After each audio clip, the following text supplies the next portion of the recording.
নমস্কার। বাংলা সেরা গল্পে সবাইকে জানাই স্বাগত। শুরু করছি আজকের গল্প। আজকের গল্পের নাম চুনারে এক রাত। লিখেছেন সুচিত্রা ভট্টাচার্য। এলাহাবাদ থেকে কাশী ফিরছিলাম গাড়িতে। পথে চুনার দুর্গে ঢুকে বিচ্ছিরিভাবে ফেঁসে গেলাম। দোষ কিছুটা আমাদেরই। প্রয়াগ থেকে রওনাই দিয়েছি দেরি করে। গঙ্গা, যমুনা, সরস্বতী 3 নদীর সঙ্গম দেখার ইচ্ছে ছিল বহুকাল। গিয়েই হৈ হৈ করে একটা নৌকো ভাড়া করা হলো। দাঁড় ছপছপ করতে করতে মাঝি আমাদের নিয়ে গেল জায়গাটায়। সরস্বতীর দর্শন মিলল না, সে নাকি তলা দিয়ে বইছে। তবে গঙ্গা যমুনার মিলনটা বোঝা যায় স্পষ্ট। যমুনার জল কালচে মতন, গঙ্গা ঘোলা ঘোলা। ওই দেখেই আমরা 3 বন্ধু একেবারে মুগ্ধ। পাড়ে এসেও ঘোর কাটে না। বনির মাথায় তো ইতিহাস ভর করল। সে নাকি দিব্য চোখে দেখতে পাচ্ছে বিশাল মেলা বসেছে প্রয়াগে। থানেশ্বরের রাজা হর্ষবর্ধন এসেছেন মেলায়। দান করছেন 2 হাতে। বিলোতে বিলোতে তার ধনরত্ন মণিমাণিক্য সব শেষ। নিজের রাজ পোশাকটিও দান করে দিলেন এক ব্রাহ্মণকে। বোন রাজ্যশ্রী দাদার পাশেই দাঁড়িয়ে তার দেওয়া একটা সাধারণ কাপড় পরে মেলা থেকে ফিরছেন রাজা। তা এই সব অতীত দেখা দেখিতেই কেটে গেল ঘণ্টাখানেক। ওদিকে তোতনও ডিজিটাল ক্যামেরায় সমানে শাটার মেরে চলেছে। তার ছবি তোলা আর শেষই হয় না। নদীর পাড়ের পুরনো কেল্লা, ছোটোখাটো চুরির দোকান, নাপিতের কাছে মাথা ন্যাড়া করতে বসা দেহাতি মানুষ, ভুঁড়িওয়ালা পান্ডা, চড়ে বেড়ানো গরু, সবই তোতনের ক্যামেরাবন্দি করা যায়। অতি কষ্টে দুজনকে টেনে টেনে তুললাম গাড়িতে। পথেও দুবার থামতে হলো। একবার খাওয়ার জন্যে, একবার মির্জাপুরে কার্পেট দেখতে। অগত্যা চুনার পৌঁছতে পৌঁছতে বিকেল প্রায় শেষ। তবুও আমরা উৎসাহে ফুটছিলাম। কি সুন্দর জায়গা! আহা, খাড়াই বেয়ে উঠলে নিচে গঙ্গা, পশ্চিমের আকাশ সূর্যাস্তের রঙে লাল হয়ে আছে। নদীতে ভাসছে ছোট ছোট নৌকা, ঝাঁক বেঁধে উঠছে ফড়িং। কি এক একটার সাইজ, যেন মিনি হেলিকপ্টার। উঁচু থেকে চুনার শহরটাকেও যেন ছবির মতো দেখায়। দুর্গের একটা অংশে পুলিশ ট্রেনিং স্কুল। নামটাম লিখে ঢুকতে হলো দুর্গে। গাড়ি গেটের ভেতরে রেখে সিঁড়ি ভেঙে ভেঙে উঠলাম আমরা। একজন গাইড পিছু নিয়েছিল, তাকে হটিয়ে দিল বনি। বাংলা মেশানো হিন্দিতে বলল, আপকো দরকার নেই হ্যায় ভাই, मैं এদেরকে ইতিহাস সমঝা दूंगा। লোকটা খুব আগ্রহ নিয়ে বলল, पुराने ज़माने का एक कैदखाना है, वो ज़रूर देखना, बगल वाला मंदिर भी। হ্যাঁ হ্যাঁ, সব দেখ লেঙ্গা। লোকটাকে ভাগিয়ে বনির জ্ঞান জাহির শুরু হলো। চুনার নামটা কোত্থেকে হয়েছে জানিস? এখানে প্রচুর চুনা পাথর পাওয়া যায়, লাইমস্টোন। তোতন ক্যামেরা বার করে ফেলেছে। এদিক ওদিক তাক করতে করতে বলল, সে তো দেখলামই, নিচে তো লাইন দিয়ে দোকান, চুনা পাথরের বাসনকোসন, খেলনা, মূর্তি, ফুলদানি। চোখে পড়েছে তাহলে? বনি যেন সামান্য হতাশ। পরক্ষণে চনমনে গলায় বলল, তাহলে তোদের দুর্গটার ইতিহাস একটু বুঝিয়ে দিই। কি বলবি? তোতন পুট করে শাটার টিপল। ফিচেল হেসে বলল, এই দুর্গের 3 দিকেই গঙ্গা, তাই তো? গঙ্গা এখানেই ঘোড়ার খুরের শেপে বাঁক নিয়েছে। সামনের মূল ফটক ছাড়া আর কোনো দিক দিয়েই কেল্লায় ঢোকা যায় না। ঠিক বললাম? দুর্গটা বানিয়েছিলেন উজ্জয়িনীর রাজা বিক্রমাদিত্য। বনির মুখ থেকে কথা কেড়ে নিল তোতন। অনেক ভেবে চিনতে। দুর্গের পজিশনটা খুব ইম্পর্টেন্ট। দিল্লির দিক থেকে এই দুর্গ না পেরিয়ে পূর্ব ভারতে ঢোকাই যেত না। বলতে পারিস চুনার ছিল পূর্ব ভারতের প্রবেশদ্বার। এই দুর্গের দখল নিয়ে তাই বহুবার ফাইট হয়েছে। বনি বেশ অসন্তুষ্ট এবার। ভুরু বেঁকিয়ে বলল, কটা ফাইট হয়েছিল সেটা বলতে পারবি কি? অন্তত 12-10 তো বটেই। বনির হাঁড়ি মুখখানার ছবি তুলে ফেলল তোতন। ক্যামেরা নামিয়ে বলল, কতগুলো হাত বদল হয়েছে গোন না।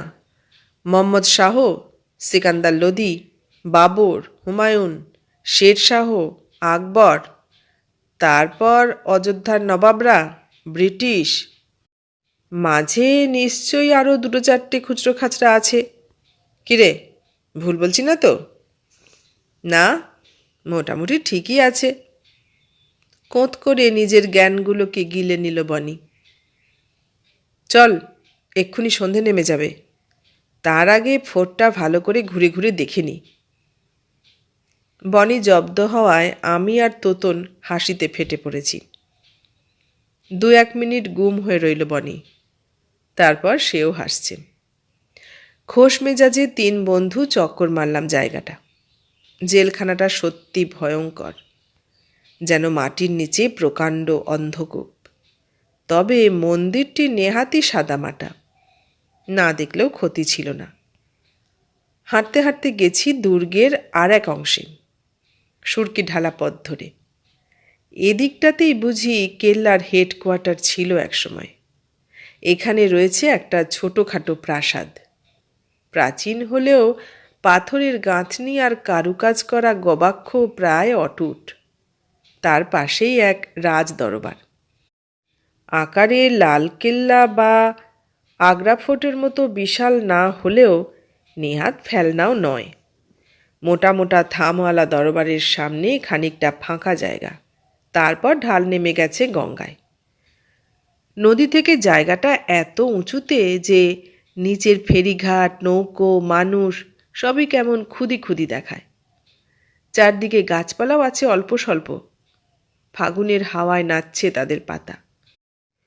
ওই বাতাস, বিকেলের নিবু নিবু আলো, পাতা কাঁপার ঝিরঝির শব্দ আর আশপাশের অসম্ভব নির্জনতা, দাঁড়িয়ে থাকতে কেমন যেন গা ছমছম করে। বনি আর তোতন অবশ্য দিব্যি নির্বিকার। তোতন ফ্ল্যাশ মেরে মেরে ছবি তোলায় মত্ত। বনি হেঁটে বেড়াচ্ছে খোলা দরবারে, থামে থামে টোকা মেরে ইতিহাস খুঁজছে। চওড়া চাতালের মতো দরবারের পিছনটায় সার সার কাচের দরজা, বন্ধ। বনি একটা দরজার পাল্লা অল্প ফাঁক করে উঁকি দিল অন্দরে। চেঁচিয়ে ডাকলাম, এই বনি, এই তোতন, অন্ধকার হয়ে আসছে, চল ফিরি। সিঁড়ি বেয়ে নেমে আসতেই দুঃসংবাদ। আমাদের মাঝবয়সী ড্রাইভারটি কাচুমুচু মুখে জানালো অন্ধকারে সে কম দেখে, রাতে গাড়ি চালাতে পারবে না। আমি তো রেগে কাঁই। এই কি অন্যায় কথা, গাড়ি ভাড়া নেওয়ার সময় তো এ কথা বলেননি। ড্রাইভার হিন্দিতে বলল, আপনারা তো বলেছিলেন সন্ধ্যের মধ্যেই বেনারস ফিরবেন। আশ্চর্য, বেড়াতে বেরিয়ে 1-8 ঘন্টা দেরি হতে পারে না? তোতন ঠান্ডা মাথার ছেলে, সে এবার হাল ধরেছে। নরম গলায় বলল, চলুন না দাদা, আস্তে আস্তে দেখে শুনে যদি বেরিয়ে যাওয়া যায়। বিপদ হবে ভাই, বহু ট্রাক চলে রাস্তায়, অ্যাক্সিডেন্ট ঘটে যাবে। তাহলে অন্তত নিচে চলুন, চুনার টাউনে কোনো হোটেল টোটেল দেখেনি। কিন্তু গাড়ির ব্রেকটাও যে ভালো ধরছে না ভাই, নামতে গিয়ে যদি। সর্বনাশ, তাহলে কি এই কেল্লায় পড়ে থাকব? তোতনই মুশকিল আসান করল। ঝটিতি গিয়ে 2-4 জন পুলিশের সঙ্গে কথা বলে এসে জানালো, আমরা যে দরবারটা দেখে এসেছি সেটাই নাকি এখন ট্যুরিস্ট বাংলো। দেখাশোনা করার জন্য একটা লোকও আছে, সম্ভবত সে এখনও বাড়ি ফিরে যায়নি। ছোট ছোট ছোট ছায়া ছায়া অন্ধকার মারিয়ে ফের দরবারের সামনে। বনি হাঁক পারল, কই হ্যাঁ? বার কয়েক ডাকাডাকির পর কোত্থেকে যেন একটা বুড়ো মতন লোক বেরিয়ে এসেছে। বোধহয় দরবারের পিছন দিকে কোথাও ছিল। আমাদের 3 জনকেই এক ঝলক দেখে নিয়ে বলল, হাঁ জি বলিয়ে। বনি সর্দারি করে বলল, হাম টুরিস্ট হ্যায়, ইহা থাকেঙ্গে। आपको बुकिंग है क्या? नहीं तो? तब तो जगह नहीं मिलेगा। কেন? ঘর তো ফাঁকা है। রুল नहीं है भाई। ঘুরে চলে যাচ্ছিল লোকটা। তোতন খপ করে তার হাত চেপে ধরল। শুদ্ধ হিন্দিতে বলল, আমরা খুব বিপদে পড়ে গেছি। যদি আজ রাতটুকু থাকার অনুমতি দেন, দেখেই মনে হচ্ছে আপনি বড় দয়ালু। চাটুকারিতা কে না পছন্দ করে। তোতনের কথার কায়দায় ছিঁড়ে ভিজল। আঁধার ক্রমশ ঘন হচ্ছে। টর্চ জেলে দরবারের পিছনটায় আমাদের নিয়ে গেল লোকটা। একটা ভেজানো দরজা ঠেলে ঢুকেছে বাংলোয়।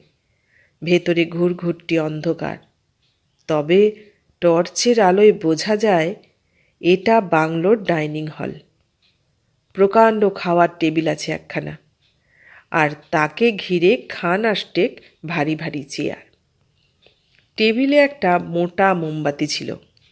সেটা জ্বালাতে জ্বালাতে লোকটা জানালো, আলো পাখা সবই আছে এখানে, কিন্তু লোডশেডিং। মোমবাতির আলোতেই রাত কাটাতে হবে আমাদের।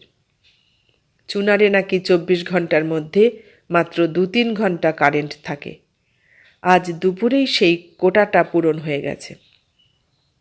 শুনে তো আমাদের মাথায় হাত। সন্ধেই ফিরে যাব বলে নিজেরা তো টর্চও আনিনি। বড্ড ভুল হয়ে গেছে। ভয়ে ভয়ে বললাম, ওই একটা মোমবাতিতে কি আমাদের সারা রাত চলবে? লোকটা হাসল। পয়সা দিন, 1 ডজন এনে দিচ্ছি। বনি জিজ্ঞেস করল, আর আমাদের রাতের খানা? ও ভি পয়সা দিলে মিলে যাবে। কি খাবেন বলুন? মুরগি, আন্ডা? আমি রান্না করে দিয়ে যাচ্ছি। মুরগিই হোক তাহলে, সঙ্গে খান 25 রুটি, পারলে একটু স্যালাড। বলেই 2খানা 100 টাকার নোট বাড়িয়ে দিয়েছে বনি। টাকা নিয়ে টাউনে গেল লোকটা। যাওয়ার আগে একখানা ঘর খুলে দিয়ে গেছে। পেল্লাই সাইজ, প্রায় 2 তলা সমান উঁচু সিলিং, বিশাল বিশাল দরজার জানলা, খাট, আলমারি, ড্রেসিং টেবিল, সোফা সেট, আরাম কেদারা সবই ঘরে মজুদ। বিরাট খাটে 3 জন কেন, স্বচ্ছন্দে 4 জন এঁটে যাবে। তোতন বিছানায় শরীর ছেড়ে দিয়ে বলল, তোফা বন্দোবস্ত হলো, কি বল? বনিরও উচ্ছ্বাস যেন ধরে না। খুশি খুশি মুখে বলল, ঠিক যেন মনে হচ্ছে ইতিহাসের মধ্যে বাস করছি। ঘরটরগুলো নির্ঘাত হালে হয়েছে।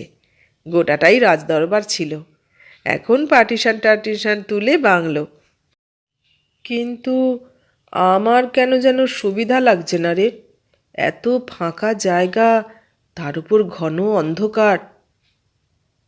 বলবো না করেও বলে ফেললাম, এখানে ভূত টুত নেই তো, কিংবা ডাকাত ফাকাত?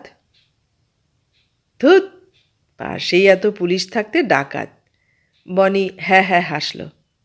তবে ভূত থাকলেও থাকতে পারে। রাজাভূত, প্রজাভূত, মন্ত্রীভূত, সৈন্যভূত। কথা বলতে বলতেই সামনের দিকের দরজাটা খুলে ফেলেছে বনি। থামওয়ালা চাতালটায় বেরিয়ে এসে বলল, এই চাঁদ উঠেছে রে, কি চমৎকার জ্যোৎস্না, বাইরে আয়, দেখে যা। শেষ বিকেলে দেখা জায়গাটার সত্যিই এখন এক অলৌকিক চেহারা। আজ বুঝি পূর্ণিমা। সোনার থালার মতো দেখাচ্ছে চাঁদটাকে। তার নরম আলো ছড়িয়ে গেছে চরাচরে। জ্যোৎস্না মেখে গাছগাছালিও কি অপরূপ। অনেক নিচে নদীর গায়েও বিছিয়ে আছে রূপলি চাদর। বাতাস বইছে ঝিরঝির। ভেসে আসছে রাত চড়া পাখির ডাক। ভয় ভুলে মুগ্ধ চোখে প্রকৃতির শোভা দেখছিলাম। কখন যেন ফিরেছে কেয়ারটেকার। আমাদের বাইরে দেখে লোকটা হাঁ হাঁ করে উঠল। এদিকে বেরিয়েছেন কেন? ঘরে থাকুন। বনি অবাক হয়ে বলল, বাইরে থাকলে কি হবে? দরকারটা কি? চাঁদনি রাত, কোথায় কখন কি ঘটে যায় জানেন, এখানে একসময় শের শাহের দরবার বসত। তো এই জায়গাটা ছিল শের শাহর দেওয়ানিয়াম। উনি এখানে সিংহাসনে বসে প্রজাদের সঙ্গে দেখা করতেন। পূর্ণিমার রাতে এখানে একটা বিশেষ বিচার সভা বসত। রাত্রির বেলা বিচার সভা? তোতনের স্বরে অবিশ্বাস।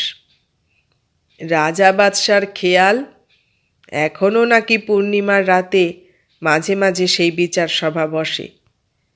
জ্যান্ত মানুষ সেই সভা দেখে ফেললে তার আর রক্ষে নেই, তাকে মরতেই হবে। 3 বছর আগে এক ট্যুরিস্ট পূর্ণিমার রাতেই এখানে মারা গিয়েছিল। আমার নিষেধ না শুনে দরজা খুলে রেখে শুয়েছিল। শের শাহর জিনই তাকে হত্যা করেছে। তারপর থেকে কেউ আর বড় একটা পূর্ণিমার রাতে আসে না, এলেও থাকে না। আপনারা রয়ে গেলেন, তাই আপনাদের বলছি। ঠিক আছে, ঠিক আছে। লোকটাকে মাঝপথে থামিয়ে বনি অবজ্ঞার সুরে বলল, আপনি আগে আমাদের খানাটা রেডি করে ফেলুন তো, পেটে ছুঁচোয় ডন মারছে। আহত মুখে ভেতরে ঢুকে গেল লোকটা, হাতে জ্যান্ত মুরগি ঝুলিয়ে। আমি নার্ভাস গলায় বললাম, বারণ করছে যখন ঘরে চলি না, দরজাটাও ভালো করে বন্ধ করে দে। তোতন হো হো হেসে উঠল। ওই লোকটার গুল শুনে তুই ঘাবড়ে গেলি? আহা, সত্যি তো হতে পারে। কোথায় যেন পড়েছিলাম চুনার দুর্গ নাকি শেরশাহর খুব প্রিয় ছিল। হয়তো তার আত্মা এখানে আসে আর পূর্ণিমার রাতে ট্যুরিস্টদের ঘাড় মটকায়। তোরা তাহলে থাক ভাই, আমি ঘরে যাচ্ছি। তোতন আর বনিও অবশ্য আমার পিছু পিছু ফিরল ঘরে। বনির ঝোলা ব্যাগে সবসময় তাস থাকে 1 প্যাকেট। বের করে 3 জন এবড়ে খেলছি মোমের আলোয়। খানিক পরেই খেলা দারুণ জমে উঠল। বনি বারবার ব্রে হয়ে গাঁক গাঁক চেঁচাচ্ছে। আমি আর তোতন খুব হাসছি। 9:30 নাগাদ খাবার দিল কেয়ারটেকার। কাচের প্লেট, গ্লাস, বাউল বার করে সুন্দর সাজিয়েছে টেবিল। পেঁয়াজ শশাও কেটেছে বাহার করে। প্লেটে রুটি দিতে দিতে লোকটা ফের বলল, আপনারা আমার কথা বিশ্বাস করেননি তো? জানেন কি এই দুর্গ শেরশাহ কিভাবে পেয়েছিলেন? যেভাবে পায়। বনির তুরন্ত জবাব, কাউকে যুদ্ধে হারিয়ে টারিয়ে? না, এককালে দুর্গটা ছিল শেরশাহর শ্বশুরের দখলে। জামাইকে তিনি এই দুর্গ বিয়েতে যৌতুক দিয়েছিলেন। তখন শেরশাহর নাম ছিল ফরিদ খাঁ। পরে তো তিনি এক কোপে বাঘ মেরে শের খাঁ হন আর দিল্লির সুলতান হয়ে শের শাহ। দিল্লির বাদশাহ হয়েও তিনি চুনার কেল্লাকে ভোলেননি। বারবার আসতেন পূর্ণিমার রাতে দরবার বসাতে। শোনা যায় সাসারামের শেষ যুদ্ধে মারা যাওয়ার সময়েও তিনি নাকি এখানে আসছিলেন। চুনারের সঙ্গে সম্পর্কটা তাই মৃত্যুর পরেও ঘোচেনি। আমরা কিছু বললাম না, চুপচাপ মুরগি সাঁটাচ্ছি। লোকটা আবার বলল, আর একজনকেও এই দুর্গে মাঝে মাঝে দেখা যায়। উজ্জয়িনীর রাজা বিক্রমাদিত্যের ভাই ভর্তৃহরি। এই চুনারেই তিনি মারা গিয়েছিলেন কি না, তাঁর স্মৃতিতেই তো এই কেল্লা। বনি বলে উঠল, বাহ, আপনি অনেক ইতিহাস জানেন তো। 40 বছর এই গড়ে কাজ করছি, এখানকার সমস্ত কাহিনী আমার মুখস্থ। এবার বুড়ো লোকটাকে বেশ গর্বিত দেখালো।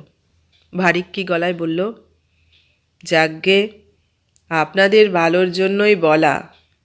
রাতে দরজা বন্ধ করে শোবেন। যদি বা বেরোন, ভুলেও ডান সাইডটায় যাবেন না। তোতন তেরচা চোখে বলল, কেন, ওদিকে কি আছে? খনি দরজা। মানে? শেরশাহ কাউকে প্রাণদণ্ডের আদেশ দিলে ওই দরজা দিয়ে নিয়ে যাওয়া হতো। হয় তাদের ঝোলানো হতো ফাঁসিতে, নয়তো তলোয়ারের কোপে মুণ্ডচ্ছেদ। ওখানে একটা গভীর কুয়ো আছে, মৃতদেহ ওর মধ্যেই ফেলা হতো। এখনো কত মরা মানুষের আত্মা যে ওখানে ছটফট করে। আমি তাড়াতাড়ি বলে উঠলাম, না না, আমরা ঘর থেকে বেরোবই না। লোকটা মুচকি হেসে মাথা নাড়ল। আমাদের খাওয়া দাওয়ার পর বাসন টাসন ধুয়ে একসময় চলেও গেল। মোমবাতির আলোয় নৈশভোজটি আজ জম্পেশ হয়েছে। আমাদের তিনজনেরই পেট একেবারে আইঢাই। সারাদিন প্রচুর ছোটাছুটি গেছে। ঘুমে জড়িয়ে আসছিল চোখ। বিছানায় শোয়া মাত্র তলিয়ে গেছি নিদ্রায়। হঠাৎই মাঝরাতে বনি ঠেলছে আমায়। এই অন্তু, অন্তু। ধর্মরিয়ে উঠে বসলাম। কি? তোতন নেই? সে কি? হ্যাঁ রে, ওই তো, দেখ না, দরজাটা হাট করে খোলা। সত্যি তো, খোলা দরজা দিয়ে পূর্ণচাঁদের আলো এসে পড়েছে ঘরে, কিন্তু আলোটা যেন একটু চড়া লাগছে না? জ্যোৎস্না এত ফ্যাটফ্যাটে সাদা হয়? পায়ে পায়ে দরজায় আসতেই চক্ষু ছানামারা। ওরে বাবা, এত লোক এলো কোত্থেকে? কী সব দশাসই চেহারা! লম্বায় কেউই বুঝি 6 ফুটের কম নয়। চওড়া চওড়া কাঁধ, টকটক করছে রং, মুখে নানান কিসিমের দাড়ি, গায়ে মণিমাণিক্য খচিত পোশাক, কোমরবন্ধ থেকে ঝুলছে ইয়া ইয়া তলোয়ার। দুদিকে লাইন দিয়ে দাঁড়িয়ে আছে লোকগুলো। মোটা মোটা থামওয়ালা পাথর বসানো চাতালটার এক প্রান্তে সিংহাসনে শিরস্ত্রাণ পরে বসে আছেন কে? হুবহু ইতিহাস বইয়ের ছবির মতো ভঙ্গিমায় স্বয়ং শেরশাহ না? সত্যি সত্যি দরবার বসেছে নাকি? হঠাৎই নজরে পড়ল তোতন আমাদের দরজাটার একদম পাশেই দাঁড়িয়ে। উত্তেজনায় বনি চেঁচিয়ে উঠতে যাচ্ছিল। আঙুলের ইশারায় চুপ করতে বলল তোতন। ফিসফিস করে বলল, আমার ক্যামেরাটা নিয়ে আয় তো, ছবি তুলি। বনি নড়তে গিয়েও থমকে গেল। দরবার শুরু হয়ে গেছে। জমকালো পোশাক পরা একটা শিরিঙ্গে মতন লোক শেরশাহর সামনে গিয়ে কুর্নিশ করল। তারপর কি যে এক বিচিত্র ভাষায় আউড়ে গেল একরাশ কথা, এক বিন্দু বোধগম্য হল না। শেরশাহ ডান হাতখানা তুলে শূন্যে ঘোরালেন একবার। সঙ্গে সঙ্গে দরবারে গুঞ্জন। সব কটা মাথা ঘুরে গেল শেরশাহর উল্টো দিকে। একটা প্যান্ট শার্ট পরা লোককে শিকলে বেঁধে টানতে টানতে নিয়ে আসছে 2 বল্লমধারী প্রহরী। চাপা গলায় বনি বলল, এ কি? এ তো আমাদের ড্রাইভার, ওকে ধরল কেন? তোতন নিচু স্বরে বলল, বোধহয় বেআইনি পার্কিং করেছে তাই। বিচার শুরু হয়েছে। শিরিঙ্গে লোকটা একই রকম দুর্বোধ্য ভাষায় হেনে চলেছে অভিযোগ। বারবার আঙুল দেখাচ্ছে ড্রাইভারটার দিকে। সিংহাসন ছেড়ে হঠাৎই উঠে দাঁড়ালেন শেরশাহ। খাপ খুলে ঝাং বের করেছেন তলোয়ার। হাওয়ায় একবার তলোয়ারটা ঘুরিয়ে দিয়ে ফের বসে পড়েছেন। অমনি সভার সকলের মুখে হাসি ফুটে উঠল। 2 প্রহরী ড্রাইভারকে নিয়ে যাচ্ছে খুনি দরজার দিকে। আর তো চুপ থাকা যায় না। এবার আমিই চিৎকার করে উঠেছি, এ কি করছেন? ড্রাইভার সাহেবকে আত্মপক্ষ সমর্থনের সুযোগ না দিয়ে সোজা কোতল করার হুকুম। বনিও সঙ্গে সঙ্গে সোজা দরবারের মধ্যিখানে। শেরশাহর দিকে আঙুল তুলে বলল, এ তো বিচারের নামে প্রহসন। নিরীহ রাতকানা লোকটাকে খুন করার আদেশ দিলেন, ফাইন করে ছেড়ে দিতে পারতেন। তোতনও গলা ওঠালো, দাঁড়ান, কলকাতা ফিরি, টিভি চ্যানেলে, খবরের কাগজ সর্বত্র জানিয়ে দেব, আপনার নামে ঢিঢি পড়ে যাবে। ব্যাস, প্রতিবাদ করায় আমরাও বন্দী। 3টে কুচকুচে কালো পর্বতের মতো চেহারার লোক এসে ঘেঁটি পাকড়েছে আমাদের। ঝপাং হাতে পায়ে বেরিয়ে পড়ে গেল। অচেনা ভাষায় চটজলদি বিচারও শেষ। ড্রাইভারের সঙ্গে আমরা 3 জনেও চলেছি খুনি দরজার দিকে। ব্যাপারটা হয়তো অনেকেরই আজগুবি লাগতে পারে। কারোর হয়তো মনে হবে ভয়ের চোটে হ্যালুসিনেশন দেখেছি। ইতিহাসের সঙ্গে বর্তমানের একটা পরিবেশকে মিলিয়ে ফেলে জগা খিচুড়ি পাকিয়েছি মনে মনে। ভূতটুত বলে সত্যি কিছু আছে নাকি? হয়তো বা তাই, হয়তো সবটাই আমাদের মনের ভুল। কিন্তু একটা ব্যাপার আমাদের কাছে এখনো পরিষ্কার হয়নি। পরদিন কাক ভোরে যখন আমাদের ঘুম ভাঙে, বিছানায় নয়, আমরা 3 বন্ধুই তখন শুয়ে আছি খুনি দরজার ওপারে, একটা খোলা চাতালে, পাশেই সেই লাশ ফেলার কুয়ো। ঘুমন্ত অবস্থায় হাঁটতে হাঁটতে চলে গিয়েছিলাম, কিন্তু 3 জনই একসঙ্গে, তাও কি সম্ভব? না, ধাঁধার উত্তরটা আজও পাইনি। এতক্ষণ শুনলে সুচিত্রা ভট্টাচার্যের লেখা চুনারে এক রাত গল্পটা। কেমন লাগলো গল্পটা? ভালো লাগলে লাইক, কমেন্ট, শেয়ার করো, আর নতুন বন্ধু হলে সাবস্ক্রাইব করার অনুরোধ রইল। সবাইকে অনেক ধন্যবাদ জানিয়ে আজ এখানেই শেষ করলাম।